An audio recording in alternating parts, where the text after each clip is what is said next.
Okay, I'm at 1970, and I really want to push to at least 2k by the end of this season.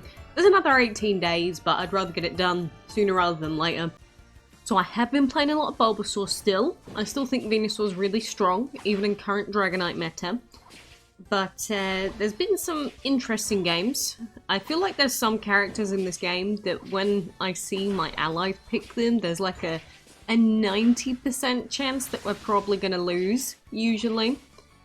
But I mainly just try and focus on my own game, and when I screw up, when I don't unite when I need to, when I don't get the farm that I need to. Speaking of which, why the heck is my Ghastly in their jungle? I guess he's counter-jungling?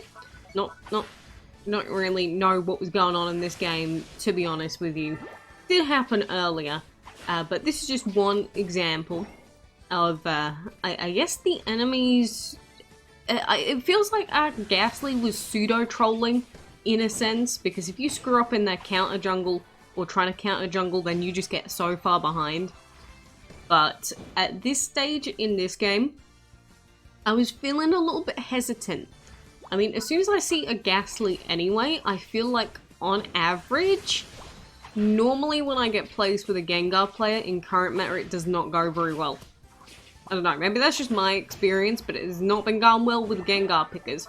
Like, anyone can pick whatever they want, but it's almost like Cramorant pickers, which there is also an enemy Cramorant here, but the enemies are just in our base. And there is also a bird back here where the Stantler is. Oh, he's so dead. Oh, he's so dead. But we do get our level 5 off of killing that guy, which again, this is the inherent risk with counter jungling, because especially at this point, which is like nearly 2k master, people actually pay attention. So the counter jungling that you could get away with in like, oh, I didn't mean to steal that other farm. The counter jungling that a person can actually get away with in, say, Veteran or the other elos, you can't really do it.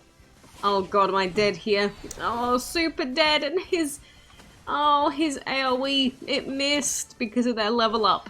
It's not going well for our Haunter at this stage. And we're at 731. So what actually happens to make this match just go from basically us feeling like we're quite behind to, well, I guess we'll find out.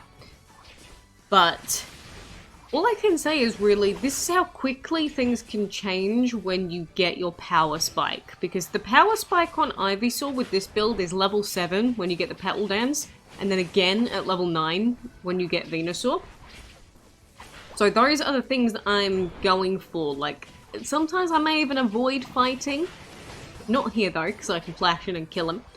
But sometimes I will just avoid fighting to try and get my level 9 spike as quickly as possible for either, that would be Drednaw or Rotom, whichever one I get it for. Ideally it would be for Drednaw, but it's really hard getting level 9 as a laner in time for Drednaw. But in this fight here, I mainly want to go for that Cramorant, because Blissy's just sort of running in, but the Cramorant's the main target. Oh god, there is also a Greninja. There is also a Greninja there. So I missed one of my Giga Drains, but at this point there's like 4 enemy players. It looks like it's diabolical. But what happens? The smacks come out. The Petal Dance comes out. Oh boy, baby. The vines. The vines. It's too strong. And, you know, shout outs to this big boss Eldegoss for, you know, helping us out during that. But now at this stage, suddenly we went from level 7 to level 9 in like half a second. And suddenly it's looking 50 times worse for the enemies. Because they were way ahead in terms of their Greninja. But he can't even touch me. He can't even touch me. Look at them, they are terrified. And now, our next objective is of course going to be Drednaw. So I'm going to try and take some of the enemies' farm as we run up here. Oh, and it looks like our Eldegoss is having a bad time. We'll try and come back, but it's also risky. Okay, their Blissey is altered, so we don't want to fight while Blissey ult is on Frog. I am going to unite there, But it looks like that frog didn't come with... Oh, he's there. He's there. We're gonna Zuck. Big Zuck. Big Zuck. Big dance. Another big Zuck. And my god, look at that. That's a full team wipe. That's a full team wipe. They got so dabbed on that they actually surrendered. Can you see me? I cannot believe what just happened. They actually gave up their life. They actually gave up the game. Now, normally I wouldn't recommend that because we could have screwed up at like Articuno, but they just got dabbed on so hard that they just quit. And this is the power of the level 7 to level 9 power spike on Venusaur. 66,000 damage at 5 minutes? Yeah, I would have given up too. I would have given up too.